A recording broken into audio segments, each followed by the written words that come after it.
हमारे अभी थोड़ा सा साइड आवाज जिन्होंने इस देश की सत्ता संभालते ही सफाई अभियान, शौचालय से लेकर जो तमाम व्यवस्थाएं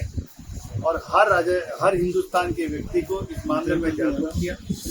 उसके तहत ही आज मैं अभी रोडवेज हमारे डिपो में आया हूँ। वहाँ पे मैंने कई साफ सफाई की व्यवस्था देखी है और अभी पूरे निर्देश देके आया हूँ। और हमारे साथ में हमारे जिलाध्यक्ष जी है, हमारे पूर्व जिलाध्यक्ष जी, हमारे जिला प्रमुख जी और सभी भारतीय जनता पार्टी के कार्यकर्ता भी थे और जनप्रतिनिधि भी थे। सभी ने वहाँ पे जाके तमाम व्यवस्थाओं को देखा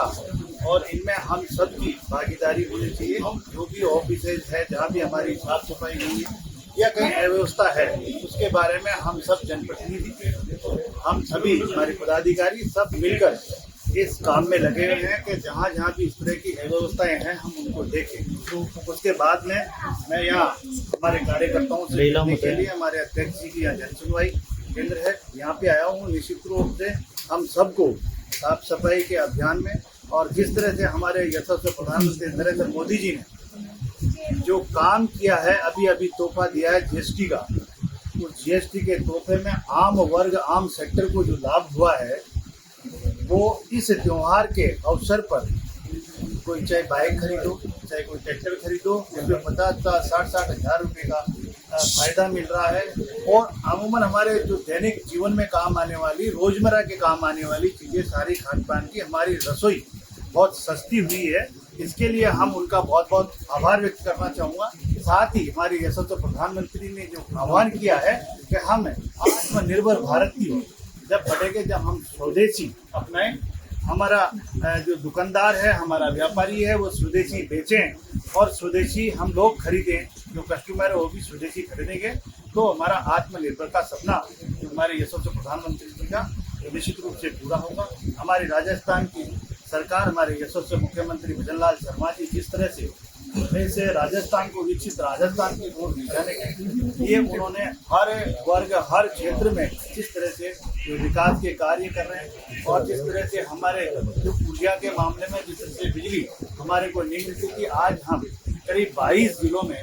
आज दिन में लाइट दे पा रहे हैं और लाइट की व्यवस्था हमारे ठीक है। हम पानी, बिजली, सड़क व्यवस्था, जिस तरह से अतिवृष्टि हुई है, इस अतिवृष्टि में रोडों का भी नुकसान हुआ है, कहीं जनहानि भी हुई है, तो कई मकानों की भी हानि हुई है, उनका भी पूरा सर्वे कराकर जितने भी नियमानुसार जो उनको मुआवजा मिलना चाहिए उसके लिए पूरी लिस्ट और करीब मुआवजा दे रहे हैं हमारे किसानों को। इस तरह से जो फसलों में नुकसान हुआ है उसकी भी क्रॉप कटिंग और गिरदावरी का काम करीब हमारा पूरा होने जा रहा है। निश्चित रूप से सभी को हमारे यशस्वी मुख्यमंत्री भजनलाल जी शर्मा की सरकार संवेदनशील तरीके से और प्रतिबद्ध है हमारे किसानों के लिए, हर वर्ग के लिए, इसलिए हम काम करने के लिए हमेशा तैयार। टोंक डिपो की लगातार शिकायतें आपको मिलती रही है, साथ ही टोंक जिले के परिवहन विभाग की बात करें या राजस्थान की बात करें, तमाम तरीके की ऐसी शिकायतें अब तक कई बार सामने आई हैं, उनको लेकर किस तरह से कार्रवाई कर रही है? देखिए, जिस तरह से इस रोडवेज विभाग में जिस तरह का लीकेज हो रहा था,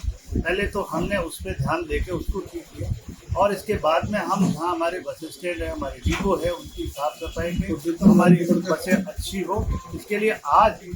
मैं बताते हुए मुझे हर्ष है कि रोडवेज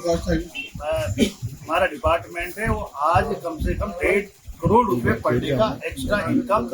बढ़ी है। ये पहली बार हुआ है कि रोडवेज में इनकम बढ़ी है और इसलिए कि हमने जिस तरह से रोडवेज जो 50 किलोमीटर के दायरे में चलती थी, हमने उसको 400 किलोमीटर के दायरे तक पहुँचा, जिससे हमारे गांव और शहर भी ज़्यादा उसमें कवर हुए और वही गाड़ी और वही कंडक्टर ड्राइवर थे, उससे हमारे को जैसे रोडवेज में और हमारे यशस्वी मुख्यमंत्री जी ने हमें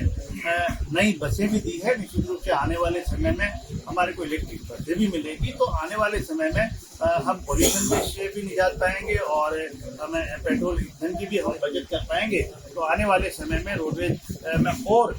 मुझे लगता है कि और हम मुनाफे की ओर जाएंगे और यात्रियों को एक अच्छी सुविधा मिले,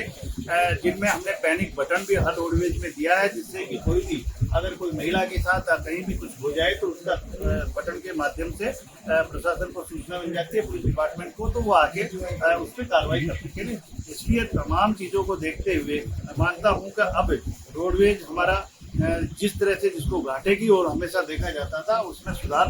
निश्चित रूप से जैसे ये भारतीय जनता पार्टी की सरकार, डबल इंजन की सरकार है, निश्चित रूप से हर क्षेत्र में, रोडवेज में नहीं, हर क्षेत्र में हम सुधार की ओर। ऐसा है, मैं उनके बारे में कोई बात नहीं करना चाहता हूँ। ये भारतीय जनता पार्टी की सरकार है, ये संस्कारवान पार्टी है, ये राष्ट्र निर्माण के लिए राष्ट्र नीति तैयार करके, जिस तरह से हमारे यशस्वी प्रधानमंत्री नरेंद्र मोदी जी ने जो 140 करोड़ लोगों को अपना परिवार मान के जिस तरह से चिंता कर रहे हैं, आज जब हमारे यशस्वी प्रधानमंत्री जी ने जब सत्ता संभाली थी, उस समय ये देश आर्थिक दृष्टि से 11वें-12वें नंबर पे था, जो आज चौथे स्तंभ पे है।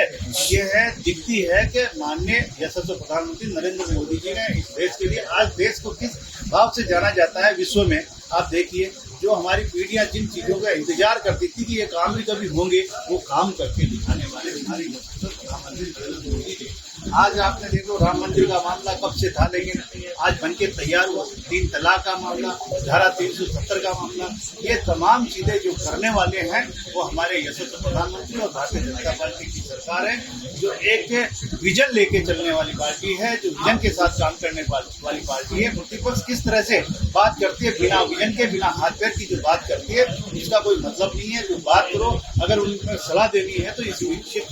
राजस्थान के लिए, विकसित भारत के लिए बात करें कि हम